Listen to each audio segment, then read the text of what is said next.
ഒക്കെ നിന്നു. പിന്നെ പതിയെ പതിയെ ഓൺലൈൻ ക്ലാസ്സസ് സ്റ്റാർട്ട് ചെയ്തു. ആദ്യം ലക്ഷ്മി മിസ് സ്റ്റാർട്ട് ചെയ്തത് എന്താ കേരള യൂണിവേഴ്സിറ്റിയുടെ ഗ്രൂപ്പിൽ കുറച്ച് വീഡിയോസ് വരുമായിരുന്നു കേട്ടോ. അപ്പം അതാണ് ആദ്യം സ്റ്റാർട്ട് ചെയ്തത്. ഇത് 2 പാർട്ടായിട്ട് ഇടേണ്ടി വരുമെന്ന് തോന്നുന്നു. 2 പാർട്ടായിട്ട് ഇടാം. കേരള യൂണിവേഴ്സിറ്റിയുടെ ഗ്രൂപ്പിലാണ് ആദ്യം നോട്ട്സ് ആദ്യം ഇട്ടത്. അത് കഴിഞ്ഞിട്ട് എന്താ ഉണ്ടായേ, അത് കഴിഞ്ഞിട്ടുണ്ടായതെന്ന് പറഞ്ഞാൽ പിന്നീട് കോളേജിലെ ടീച്ചേഴ്സ് തന്നെ ഇടാനായിട്ട് തുടങ്ങി. ആദ്യത്തെ ഞങ്ങളുടെ ക്ലാസ് ഇട്ടത് ടെലിഗ്രാമിലാണ്. ഓക്കെ, അന്നാണ് ടെലിഗ്രാമുമായി എനിക്ക് അഭേദ്യമായ ബന്ധം ഉണ്ടാകുന്നത്. ടെലിഗ്രാം ഇങ്ങനെ കറങ്ങി അപ്പം തഹനാൻ മിസ്സിൻ്റെ ക്ലാസ്സാണ് ആദ്യമായിട്ട് ഉണ്ടായത്. ട്രസ്റ്റ് മീ, നിങ്ങൾ ഇപ്പോഴും വിശ്വസിക്കില്ല, അനിമൽ ഫാമൊക്കെ ഞങ്ങൾ ഓൺലൈൻ ക്ലാസ്സിലാണ് പഠിച്ചത്. അനിമൽ ഫാം ആകുമ്പോഴത്തേക്കും പിന്നെ ഇപ്പം പതിയെ അത് പിന്നെ കഥ പറയാം. അങ്ങനെ സെക്കൻഡ് സെമസ്റ്റർ ഓൺലൈനിൽ ക്ലാസ്സസ് സ്റ്റാർട്ട് ചെയ്തു. പിന്നെ ഞങ്ങൾ അറ്റൻഡൻസ് അതേപോലെ തന്നെ ഞങ്ങളുടെ അസൈൻമെൻറ്റ്സും എല്ലാം എന്ത് ചെയ്തു, ഗൂഗിൾ ക്ലാസ് റൂമിലേക്ക് ഇവർ മാറ്റാനായിട്ട് തുടങ്ങി. അപ്പോൾ ഗൂഗിൾ ക്ലാസ് റൂം കുറച്ചുകൂടെ കൺവീനിയൻ്റ് ആയിരുന്നു ഞങ്ങൾക്ക് ടീച്ചേഴ്സിനും. അറ്റൻഡൻസ് ഇടാനാണെങ്കിലും ഒക്കെ ഗൂഗിൾ ക്ലാസ് റൂം വളരെയധികം കൺവീനിയൻ്റ് ആയിരുന്നു. എനിക്ക് നല്ല അറ്റൻഡൻസ് ഉണ്ടായിരുന്നു. പിന്നെ ഞങ്ങൾ അസൈൻമെൻറ്റ്സ് എഴുതാൻ തുടങ്ങി. അസൈൻമെൻറ്റ്സ് എഴുതുന്ന പറഞ്ഞാൽ ഞാൻ വളരെ ഡീപ്പായിട്ട് അസൈൻമെൻറ്റ്സ് എഴുതുന്നതാണ്. ഹെഡിങ് എഴുതും, അത് കഴിഞ്ഞ് ഇൻട്രൊഡക്ഷൻ, ഇത് കണ്ടൻറ് എഴുതും, ടേബിൾ ഓഫ് കണ്ടൻറ്, ഡിസൈൻസ് കൊടുക്കും. എൻ്റെ അസൈൻമെൻറ്റ് എന്ന് പറഞ്ഞാൽ കുറേ 10-30 പേജ് ഉണ്ടാവും എൻ്റെ അസൈൻമെൻറ്റ്. അപ്പോൾ ആ സമയത്തൊക്കെ ഞാൻ രാത്രി ഫുള്ളിരിക്കും. ഇപ്പോൾ എനിക്കത് വിശ്വസിക്കാൻ കൂടി വയ്യ. കാരണം ഞാൻ ഒരു ദിവസം 3-4 സബ്ജക്റ്റിൻ്റെ അസൈൻമെൻറ്റ് ഞാൻ എഴുതി തീർത്തിട്ടുണ്ട്. കാരണം നൈറ്റ് കംപ്ലീറ്റ് ഇരുന്ന് എഴുതി തീർക്കും, രാത്രി മൊത്തം ഇരിക്കും എഴുതാനായിട്ട്. രാത്രി മൊത്തം ഇരുന്ന് അസൈൻമെൻറ്റ്സ് എഴുതി തീർക്കും. വെളുപ്പിന് 4 മണി വരെ അസൈൻമെൻറ്റ്സ് എഴുതി തീർത്തിട്ട് അപ്പോൾ അത് MBA ഫസ്റ്റ് ഇയറിലും ഞാൻ ആ സെയിം കാര്യം ചെയ്യുമായിരുന്നു. പക്ഷേ പിന്നീട് എനിക്കത് തീരെ പറ്റാത്ത കാര്യം, എനിക്ക് വെളുപ്പിന് എണീറ്റിരിക്കും, ഉറക്കം ഭയങ്കരമായിട്ട് പോയി. കാരണം അത് ഈ കോവിഡിൻ്റെ ആഫ്റ്റർ എഫക്റ്റ് ആണ് എനിക്ക്. കാരണം കോവിഡ് സമയത്തൊക്കെ വേറൊരു പണിയില്ല നമുക്ക്, ക്ലാസ് തുടങ്ങുമ്പോൾ എണീച്ചാൽ മതി. അപ്പോൾ ആ രീതിയിൽ ഉള്ള ലൈഫ് സ്റ്റൈലൊക്കെ വന്നതുകൊണ്ട് ഞാൻ പണ്ടൊക്കെ ഒരു 12ാം ക്ലാസ് വരെയൊക്കെ ഏത് പാതിരാത്രി ഉറങ്ങിയാലും 6 മണിയാകുമ്പോൾ ഞാൻ ചാടി എണീക്കും. 6-6:30 അതിൻ്റെ അപ്പുറത്തേക്ക് ഞാൻ പോവില്ല. വെളുപ്പിന് എണീറ്റിരുന്ന് പഠിക്കാനൊക്കെ ഭയങ്കര ബുദ്ധിമുട്ടാണ്.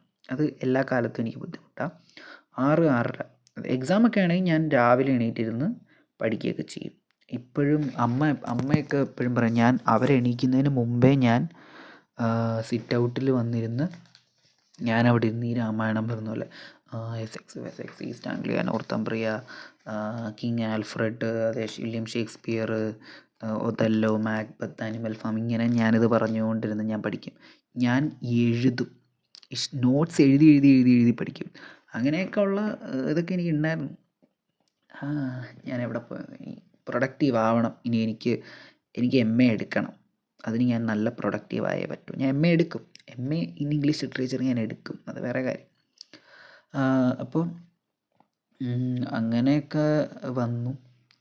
അപ്പോൾ ഞങ്ങളുടെ എക്സാംസ് നടത്തില്ല എന്നൊക്കെ പറയുന്നുണ്ടായിരുന്നു. എക്സാംസ് മാറ്റി വയ്ക്കണം, ഓൺലൈനായിട്ട് നടത്തണം, അങ്ങനെയൊക്കെ പറഞ്ഞു. പക്ഷേ അവർ കോളേജിൽ വെച്ച് തന്നെ എക്സാം നടത്തി. അപ്പോൾ കോളേജിൽ വെച്ച് നടത്തുമ്പോൾ എല്ലാ സുരക്ഷാ മാനദണ്ഡങ്ങളുടെയും കൂടെയാണ് ഞങ്ങളുടെ എക്സാംസ് നടത്തിയത്. കാലങ്ങൾ കൂടി ഞാൻ എൻ്റെ ഫ്രണ്ട്സിനെ കണ്ടത് സെക്കൻഡ് സെമസ്റ്റർ എക്സാമിന് മുമ്പാണ്.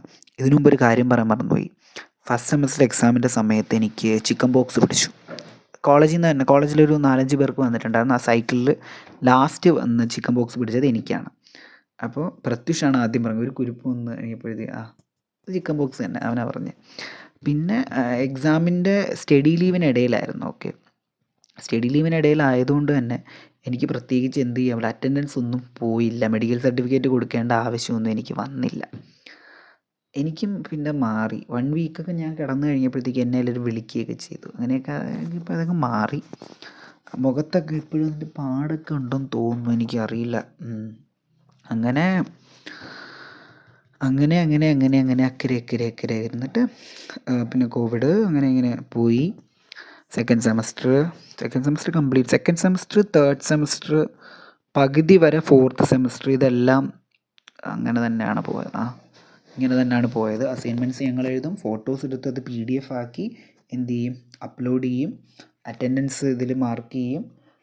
പിന്നീട് ക്ലാസ്സസ് വാട്സാപ്പിലോട്ട് മാറ്റാനായിട്ട് തുടങ്ങി. വാട്സാപ്പിൽ നിന്ന് മാറ്റി കഴിയുമ്പോഴത്തേക്ക് വാട്സാപ്പിൽ AK സാറൊക്കെ വാട്സാപ്പിൽ വോയിസ് നോട്ട്സാണ് കൂടുതലും ഇടുന്നത്. അങ്ങനെയുള്ള സംഭവങ്ങളൊക്കെ. പിന്നെ മഹേഷ് സാർ ഉണ്ടായിരുന്നു. മഹേഷ് സാറുള്ള സമയത്ത് മഹേഷ് സാറ് ഗൂഗിൾ ക്ലാസ് റൂമിൽ ഗൂഗിൾ മീറ്റിൽ ലൈവായിട്ടാണ് സാറ് ക്ലാസ് ഒക്കെ ഇടുന്നത്. അപ്പം ഞാൻ മാത്രം അതിൽ വീഡിയോ ഓണാക്കി വെച്ചുകൊണ്ടിരിക്കും. അപ്പം എൻ്റെ ഈ തങ്കപ്പെട്ട ഫ്രണ്ട്സുണ്ട് എനിക്ക്, അവന്മാർ സ്ക്രീൻഷോട്ട് എടുക്കും. അങ്ങനെയൊക്കെ ഉള്ള സംഭവങ്ങളൊക്കെ അവന്മാർ ചെയ്തിട്ടുണ്ട്. പോട്ടെ, ഫ്രണ്ട്സ് അല്ലേ. അങ്ങനെ സംഭവങ്ങളൊക്കെ ഉണ്ടായി. ലാസ്റ്റ് 4th സെമസ്റ്റർ പകുതി ആയപ്പോഴത്തേക്കും പുതിയ രീതിയിൽ പകുതി പേര് ഇത്ര മുതൽ ഇത്ര റോൾ നമ്പർ വരെയുള്ളവർ കോളേജിലും ബാക്കിയുള്ളവർ വീട്ടിലും. ഓക്കെ, പിറ്റേ ദിവസം ഈ കോളേജിൽ വന്നവർ വീട്ടിലിരുന്നവർ കോളേജിലും, ആ രീതിയിലേക്കൊക്കെ സ്വാപ്പ് ചെയ്തൊക്കെ വന്നു. 5th സെമസ്റ്റർ ആയപ്പോഴത്തേക്കും കോളേജസ് എല്ലാം തുറന്ന് ഞങ്ങൾ പോയി. 5th സെമസ്റ്റർ അത്യാവശ്യം നല്ല ടഫ് സെമസ്റ്റർ ആയിരുന്നു. അതുകൊണ്ട് തന്നെ അത് വളരെയധികം നന്നായി. എനിക്ക് എല്ലാ 6 സെമസ്റ്ററിലും 5 സെമസ്റ്ററിലും എനിക്ക് 7 മേളിലാണ് എനിക്ക് ഗ്രേഡ് കിട്ടിയത്. 5th സെമസ്റ്ററിൽ മാത്രമേ ഉള്ളൂ എനിക്ക് 6ൽ ഗ്രേഡ് ആയത്. അത് പിന്നെ എഴുതണമെന്ന് എനിക്ക് ഉണ്ടായിരുന്നു, പക്ഷേ പിന്നെ ഭയങ്കര ടഫാണ്. 5th സെമസ്റ്റർ ആയിരുന്നു എനിക്ക് ഏറ്റവും ടഫസ്റ്റ് സെമസ്റ്റർ എന്ന് പറഞ്ഞാൽ 5th സെമസ്റ്റർ ആയിരുന്നു. അപ്പോൾ ഒരുപാട് ടഫ് ലിറ്റററി ക്രിറ്റിസിസം എന്നൊക്കെ പറഞ്ഞിട്ട് നമുക്ക്, അതേപോലെ തന്നെ ഫോണറ്റിക്സിൻ്റെ തന്നെ കുറച്ചുകൂടെ എക്സ്ട്രാ ലെവലായിട്ടുള്ള കാര്യങ്ങൾ. 6th സെമസ്റ്റർ പിന്നെ അത്യാവശ്യം നല്ല ക്രിയേറ്റീവ് റൈറ്റിംഗ് എന്നൊക്കെ പറഞ്ഞൊരു പേപ്പറൊക്കെ ഉണ്ട്. അതിൽ നാർണിയ കുറിച്ചൊക്കെ നമുക്ക് പഠിക്കാനൊക്കെ ഉണ്ട്. നാർണിയ സിനിമയെക്കുറിച്ചൊക്കെ പഠിക്കാനൊക്കെ ഉണ്ടായിരുന്നു. പിന്നെയാണ് ഞങ്ങളുടെ പ്രോജക്റ്റ് വന്നത്. പ്രോജക്റ്റ് വന്നപ്പോൾ ഞാൻ, അതുൽ, അവൻ്റെ പേര് കൃഷ്ണ, അഭിരാമി, അജു, അപ്പം ഞങ്ങളെല്ലാവരും ആയിരുന്നു, അജു, ഗോപിക, ഞങ്ങളെല്ലാവരും ഒരു ടീമിൽ. അപ്പം ഞാനായിരുന്നു എഴുതിയിട്ട് ടൈപ്പ് ചെയ്യുന്നത്. അപ്പം ഞങ്ങളെല്ലാവരും കൂടെ തീരുമാനിക്കും, ടൈപ്പ് ചെയ്യും. അപ്പം മെനി മിറേഴ്സ് ഓഫ് മണിരത്നം എന്ന് പറയും. അപ്പോൾ ഒരുപാട് പേര് അന്വേഷണാത്മകമൊക്കെ നടത്തി, അമ്പലം ചുറ്റിപ്പറ്റിയൊക്കെ നടത്തി. അപ്പം ഞങ്ങൾ അത്യാവശ്യം ഇൻ്റർനെറ്റിൻ്റെയൊക്കെ സഹായത്തോടെ മണിരത്നത്തിൻ്റെ സിനിമകളിൽ തീമാറ്റിക് ആയിട്ടുള്ള ഒരുപാട് എലമെൻറ്റ്സ് ഉണ്ട്. അപ്പം അതിനെ ബേസ് ചെയ്തിട്ടുള്ള, അപ്പം അത്രയും അന്വേഷണങ്ങളൊക്കെ ഞങ്ങൾ നടത്തി. ഒരുപാട് ആർട്ടിക്കിൾസ് വായിച്ചു. ഞാൻ കുറേ സിനിമകളുണ്ട്. കണ്ണത്തിൽ മുത്തമിട്ടാൽ, അതേപോലെ തന്നെ ദിൽസയില്ല, കണ്ണത്തിൽ മുത്തമിട്ടാൽ കണ്ടു. പൊന്നിയിൻ സെൽവൻ പിന്നെയാണ് റിലീസ് ചെയ്തത്, അതുകൊണ്ട് നമുക്ക് അത് ഇൻക്ലൂഡ് ചെയ്യാനായിട്ട് പറ്റത്തില്ലായിരുന്നു. ഉണരൂ എന്ന് പറഞ്ഞൊരു മലയാളം സിനിമ അദ്ദേഹം ചെയ്യുന്നുണ്ട്. മൗനരാഗം അദ്ദേഹത്തിനൊരു കന്നഡ തെലുങ്കാണോ തരത്തിൽ, അദ്ദേഹം വേറൊരു ഭാഷയിലാണ് ആദ്യമായിട്ട് എഴുതുക. അപ്പോൾ ആ സിനിമയൊന്നും കാണാനായിട്ട് പറ്റിയില്ല. ലാംഗ്വേജ് ബാരിയർ ഒരു ഇഷ്യൂ ആണല്ലോ. പിന്നീട് അദ്ദേഹത്തിൻ്റെ പടങ്ങളെല്ലാം ഒരുവിധം, രാവൺ, അതേപോലെ തന്നെ മറ്റേ അരവിന്ദ് സ്വാമിയുടെ പടമുണ്ടല്ലോ, പുതുവെള്ളി മഴയെന്ന് ആ സിനിമ, അത് കണ്ടു. അതിൻ്റെ പേര് ഞാൻ മറന്നുപോയി. അത് മറവിയാണ് ഇപ്പോഴത്തെ അന്ന് എനിക്ക് മറവി ഉണ്ടായിരുന്നില്ല, ഇപ്പം മറവിയാണ് പ്രധാന പ്രശ്നം. അപ്പോൾ ഈ സിനിമകളെല്ലാം കണ്ടിട്ടൊക്കെയാണ് നമ്മൾ കൂടുതൽ, കാരണം ഡീറ്റെയിൽ ആയിട്ട് നമ്മൾക്ക് ചോദിക്കും. അലൈപ്പായുതയൊക്കെ കണ്ടു. അലൈപ്പായുതയിൽ നിന്നാണ് നമുക്ക് മെനി മിറേഴ്സ് ഓഫ് മണിരത്നം എന്ന് പറഞ്ഞ ഒരു ഇത് തന്നെ കിട്ടുന്നത്. മണിരത്നത്തിൻ്റെ മിറർ ഷോട്ടുകൾ ഭയങ്കര ഫേമസ് ആണ്. ഡയറക്റ്റായിട്ട് ആളെ കാണിക്കാതെ ഒരാൾ മിറർ കാണിച്ച് മിററിലാണ് അഭിനയിക്കുന്നത്. ക്യാമറ അതിനനുസരിച്ച് സെറ്റ് ചെയ്യണം. അപ്പോൾ അതൊക്കെ അങ്ങനെയൊക്കെ ഒരുപാട് കാര്യങ്ങളുണ്ട് അതിനകത്ത്. അപ്പം അത് ചെയ്തു. മോഹൻ സാറായിരുന്നു ഞങ്ങളുടെ ഗൈഡ്. അപ്പം സാറിന് ഒരുപാട് ഇഷ്ടപ്പെടുകയൊക്കെ ചെയ്തു ഞങ്ങളുടെ തീമും കാര്യങ്ങളുമൊക്കെ. സാറിന് എന്നെ ഭയങ്കര ഇഷ്ടമാണ്. സാറിപ്പോൾ വീഡിയോ കാണുന്നുണ്ടെങ്കിൽ സാർ ഹായ്. സാറിപ്പോഴും വളരെ എന്നെ എപ്പോൾ കണ്ടാലും വളരെയധികം ഉപദേശിക്കുകയും ക്രിറ്റിസിസം ചെയ്യേണ്ട സ്ഥലത്ത് ക്രിറ്റിസിസം തരികയും അതേപോലെ തന്നെ സ്നേഹം തരികയും ചെയ്യുന്നൊരു മനുഷ്യനാണ്. എനിക്ക് വളരെ ബഹുമാനമുള്ളൊരു വ്യക്തിയാണ് സാറെന്ന് പറയുന്നത്. അതേപോലെ തന്നെ താനാൻ മിസ്സ്, എല്ലാവരും, Lakshmi miss, Mahesh sir, AK sir, Akshay sir, എല്ലാവരും എല്ലാവരെയും നമുക്ക് നമ്മുടെ ചങ്കുകളാണ്, ചങ്കും ചങ്കിടിപ്പുകളുമാണ് എല്ലാവരും. Okay okay moving back to this. പിന്നെ പ്രൊജക്റ്റ് കഴിഞ്ഞു. പ്രൊജക്റ്റായിരുന്നു നമ്മുടെ ലാസ്റ്റ് ഡേ. പിന്നീട് അങ്ങോട്ടൊരു ഉണ്ടായിട്ടില്ല. പിന്നെ കുറേ നാളെടുത്തു. ഞാനതിൻ്റെ ഇടയിൽ ജേർണലിസം എൻട്രൻസ് ഒക്കെ എഴുതാൻ പോയി. എനിക്ക് റാങ്ക് ഉണ്ടാകുന്ന വെച്ചാൽ 55ാമത്തെ റാങ്കൊക്കെ ആയിരുന്നു. അപ്പം എനിക്ക് വെയിറ്റിംഗ് ലിസ്റ്റ് എന്നൊക്കെ എഴുതി കാണിച്ചത്. പിന്നെ അതിനകത്ത് അഡ്മിഷൻ്റെ ഒന്നും വന്നില്ല. അറിയില്ല നമുക്ക് PGയുടേത്. എനിക്ക് MA ഇംഗ്ലീഷിനും അഡ്മിഷൻ കിട്ടിയില്ല. അപ്പം ഞാൻ KMAT എഴുതി എനിക്ക് റാങ്ക് ഉണ്ടായിരുന്നു. അങ്ങനെ എനിക്ക് അഡ്മിഷൻ കിട്ടി. അപ്പോഴത്തേക്കും ഡിഗ്രിയുടെ റിസൾട്ട് വന്നു. എനിക്ക് ഡിസ്റ്റിങ്ഷൻ ഉണ്ടായിരുന്നു. 70% എബവ് ഉണ്ടായിരുന്നു. Without any grace mark. എനിക്ക് ഒരു ഗ്രേസ് മാർക്ക് പോലും ഇല്ലാതെ ഞാൻ ഇത്ര മാർക്ക് വാങ്ങിച്ചു. അപ്പോൾ അതാണ്. പിന്നെ സർട്ടിഫിക്കറ്റ് വാങ്ങണം, കണ്ടക്ട് സർട്ടിഫിക്കറ്റ്, മാർക്ക് ലിസ്റ്റും കാര്യങ്ങളും എല്ലാം അവിടെ വരും.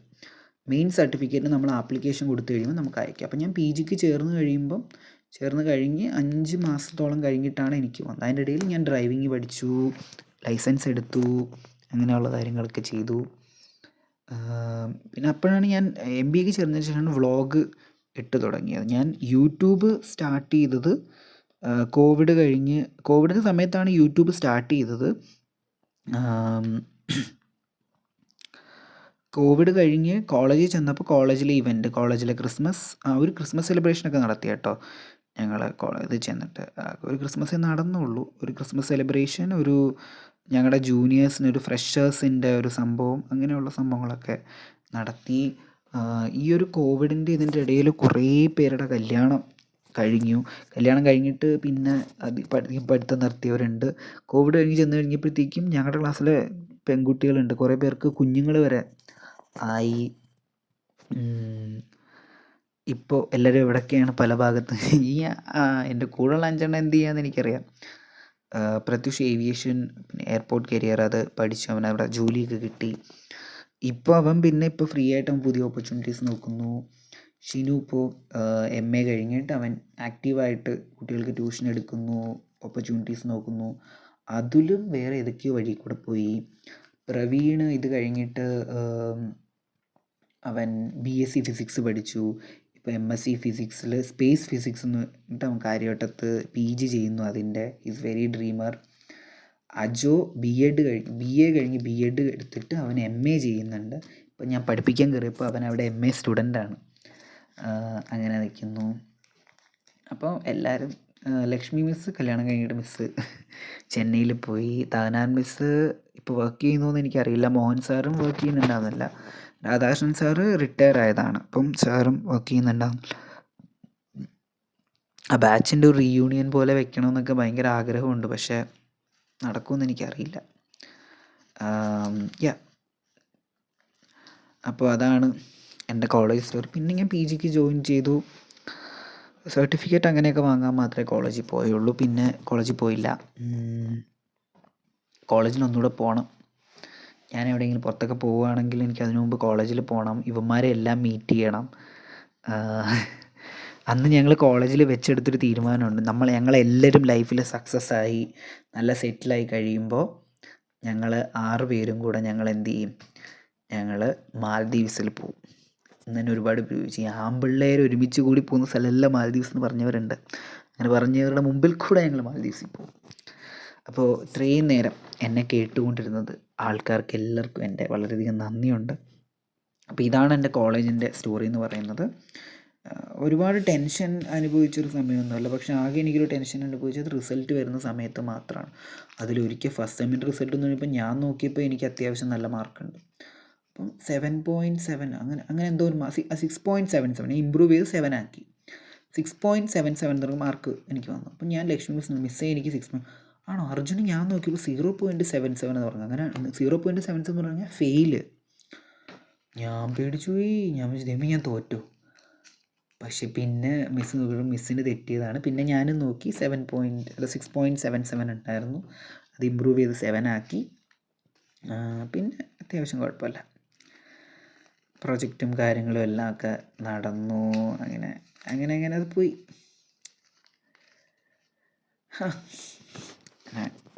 അതാണ് ഇംഗ്ലീഷ് ലിറ്ററേച്ചർ ലൈഫ് എന്ന് പറയുന്നത്. അതിൽ കുറേ പേര് MA ഒക്കെ കഴിഞ്ഞിട്ട് BEd എടുത്ത് ടീച്ചേഴ്സ് ആവാനുള്ള ഇത് ചെയ്യുന്ന ഒരുപാട് പേരുണ്ട്. സർക്കാർ ജോലിക്ക് പഠിക്കുന്നവരുണ്ട്, കല്യാണം കഴിഞ്ഞ് പോയവർ. എല്ലാവർക്കും ഓൾ ദി ബെസ്റ്റ്. ലൈഫിൽ എവിടെയെങ്കിലുമൊക്കെ നിങ്ങൾ എത്തും, എല്ലാവരും എത്തും. കോളേജിൽ റീയൂണിയൻ പോലെ വേണമെന്നൊക്കെ ആഗ്രഹമുണ്ട്. ആഗ്രഹം മാത്രമല്ലേ ഉള്ളൂ, നടക്കുമെന്ന് എനിക്കറിയില്ലല്ലോ. എന്തെങ്കിലും നടക്കുമായിരിക്കും. ആ കോളേജ് അങ്ങനെ തന്നെ നിലനിർത്തണം എന്നാണ്. ഓക്കെ, സോ അതാണ് എൻ്റെ കോളേജ് സ്റ്റോറി, എൻ്റെ ലൈഫ് സ്റ്റോറി. ഞാൻ എന്നെ രണ്ടാമത് കിട്ടിയ സ്ഥലം എന്നാണ് പറയുന്നത്. ഞാൻ എക്സ്ട്രീം ലെവൽ ബുള്ളിയിങ് അനുഭവിച്ചൊരു വ്യക്തിയാണ്. അവിടെ നിന്നും ഇവിടെ വരെ, അതായത് ആ ഒരു ബുള്ളിയിങ് സിറ്റുവേഷനിൽ നിന്നും എനിക്ക് ഒരുപാട് ഹീലിംഗ് കിട്ടിയ അത് കോളേജിലാണ്. പക്ഷെ അത് വളരെ കുറച്ച് നാളത്തേക്ക് മാത്രമേ ഉണ്ടായുള്ളൂ എന്ന് മാത്രം. അതുകൊണ്ട് ഇപ്പോൾ തന്നെ 16 മിനിറ്റായി. So thank you for watching my video. ഇതേപോലെ എപ്പോഴെങ്കിലുമൊക്കെ സംസാരിക്കാം. Okay, thank you so much.